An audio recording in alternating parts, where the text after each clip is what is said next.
Hello అందరికీ. ఈరోజు నేను మా ఇంట్లో ఫిష్‌తో దమ్ బిర్యానీ తయారు చేశాను. చాలా పర్ఫెక్ట్‌గా వచ్చింది. అదే నేను వీడియోలో కూడా పోస్ట్ చేస్తున్నాను. దీనిని మీరు కూడా ఇంట్లో ఇలాగా తయారు చేసుకొని చూడండి. ఇందుకోసం ఫస్ట్ మనం ఒక ప్లేట్‌లోకి కారం, పసుపు, తగినంత సాల్ట్ తీసుకోవాలి. ఇందులోకే మనం కొద్దిగా బిర్యానీ మసాలాని, కొద్దిగా ఫిష్ మసాలాని కూడా తీసుకొని ఆయిల్‌ని కొద్ది కొద్దిగా వేసుకొని కలుపుకోవాలి. చూస్తున్నారు కదా! వీడియోలో చూపిస్తున్నట్లుగా కొద్ది కొద్దిగా ఆయిల్‌ని యాడ్ చేసుకుంటూ పర్ఫెక్ట్‌గా మనము మిక్స్ చేసుకోవాలి. ఇలా గడ్డలు అవి లేకుండా బాగా నీట్‌గా ఆయిల్‌ని యాడ్ చేసుకుంటూ అప్పుడప్పుడు ఆయిల్‌ని యాడ్ చేసుకుంటూ ఇలా కలుపుకోవాలనమాట. ఇలా కలుపుకునిన తర్వాత ఇందులోకి ఫిష్ పీసెస్‌ని కూడా తీసుకొని ఈ ఉప్పు, కారాలు ఇవన్నిటిని కూడా ఒక్కొక్క ముక్కకి బాగా పట్టించాలి. ఇలా మనం బాగా పట్టించడం వల్ల ముక్కకి ఉప్పు, కారాలన్నీ కూడా బాగా పడతాయన్నమాట. సో, ఈ విధంగా చూపిస్తున్నట్లుగా ఒక్కొక్క ముక్కకి మనము బాగా ఉప్పు, కారాలని బాగా పట్టించేసేసేయాలి. ఇలా పట్టించినటువంటి ఈ ఫిష్ పీసెస్‌ని మనం ఒక హాఫ్ ఎన్ అవర్ పాటు పక్కనుంచేసేయాలనమాట. అలా చేయడం వల్ల ఆ పీసెస్‌కి ఉప్పు, కారం అంతా గూడా లోపల వరకు బాగా పడుతుంది. తినేటప్పుడు గూడా మనకి చాలా టేస్టీగా అనిపిస్తుందనమాట. కాబట్టి ఈ విధంగా పట్టించేచి పక్కన పెట్టుకోవాలి. తర్వాత రైస్ కోసం మనము ఒక హాఫ్ కేజీ బాస్మతి రైస్‌ని వాటర్‌లో వేసి ఇందులోనే పట్ట, లవంగాలు, బిర్యానీ ఆకు, సాల్టు వేసి ఉడికించాలి.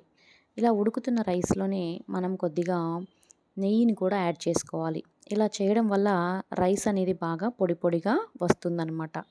తర్వాత బ్రౌన్ ఆనియన్స్ తయారు చేసుకోవడం కోసం ఒక కడాయిలో ఆయిల్ పెట్టి హీట్ అయ్యాక ఒక 4 ఆనియన్స్‌ని కట్ చేసి ఇలాగా వేసి బాగా ఫ్రై చేసుకోవాలి.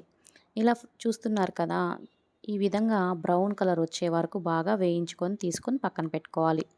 తర్వాత పక్కన ఒక కడాయిలోకి ఆయిల్ వేసుకొని బాగా కాగాక ఈ విధంగా ఫిష్ పీసెస్‌ని కూడా వేసుకొని బాగా ఎర్రగా వచ్చే వరకు కూడా మనము కాల్చుకోవాలి.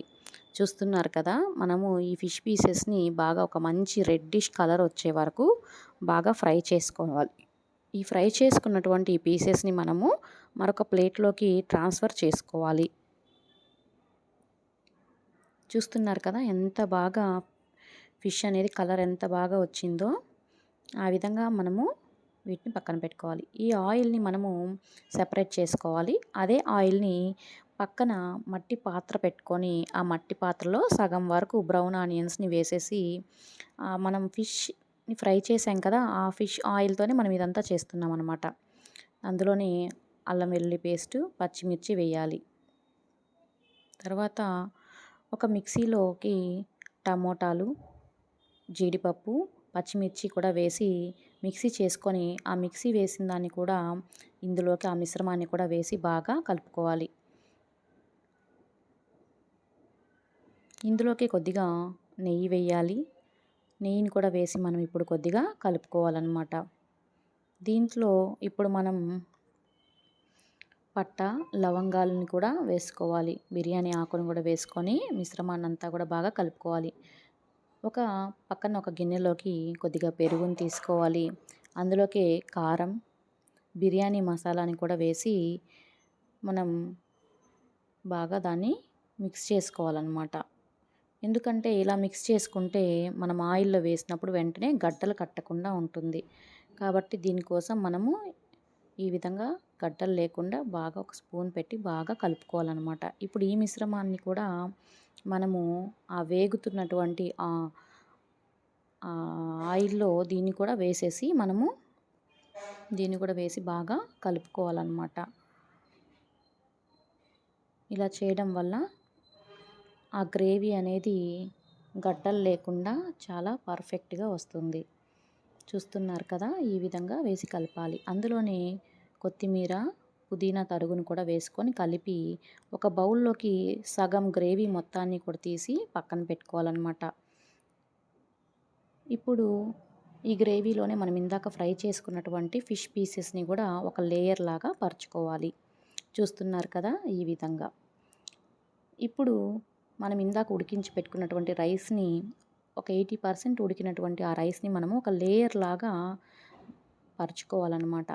చూస్తున్నారు కదా ఈ విధంగా మనం లేయర్ లాగా పరుచుకోవాలి.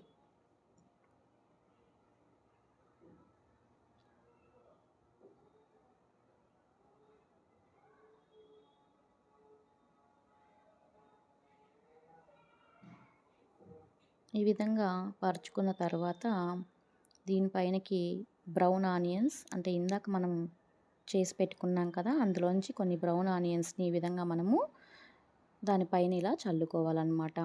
అలాగే ఇప్పుడు కొత్తిమీరను కూడా దానిపైన కొద్దిగా చల్లుకోవాలి.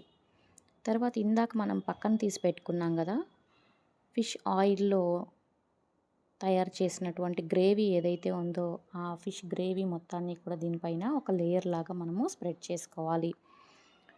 ఇలా స్ప్రెడ్ చేసుకున్న తర్వాత ఇందాక మనం ఫిష్ని ఫ్రై చేసాం కదా, అదే ఆయిల్ని మనం కొద్దిగా సెపరేట్ చేసి పెట్టుకొని దాన్ని కూడా కొద్దిగా ఒక లేయర్ లాగా వేసుకోవాలి. తర్వాత మరొక లేయర్ రైస్ని దానిపైన స్ప్రెడ్ చేసుకోవాలి. ఇది సెకండ్ లేయర్ అనమాట. సో ఇప్పుడు మిగిలిన రైస్ని కూడా మొత్తం కూడా ఈ విధంగా స్ప్రెడ్ చేసేసుకోవాలి. చేసుకున్న తర్వాత ఇందాక మనము బ్రౌన్ ఆనియన్స్ కొన్ని మిగిలిన్నాయి కదా, ఆ బ్రౌన్ ఆనియన్స్ని కూడా ఈ విధంగా చల్లుకోవాలి. కొద్దిగా కొత్తిమీర కూడా చల్లుకోవాలన్నమాట. దీనిపైన ఇప్పుడు మనము కొత్తిమీర ఇప్పుడు దీనిపైన మనము ఇందాక మిగిలినటువంటి ఫిష్ పీసెస్ ఉన్నాయి కదా, ఆ ఫిష్ పీసెస్ని కూడా ఇలాగా లేయర్ లాగా పరుచుకోవాలి. ఇప్పుడు ఇందాక మిగిలినటువంటి ఫిష్ ఫ్రై చేసినటువంటి ఆయిల్ ఏదైతే ఉందో ఆ ఆయిల్ని మరొక లేయర్ లాగా వేసుకోవాలి. తర్వాత మూత పెట్టి కొద్దిసేపు అలాగా దమ్ పెట్టేసి వదిలేసేయాలన్నమాట. చూసారా ఫిష్ బిర్యానీ ఎంత పర్ఫెక్ట్గా వచ్చిందో. మీరు కూడా ఒకసారి తయారు చేసుకొని చూడండి. మీకు ఎలా వచ్చిందో కామెంట్ చేయండి.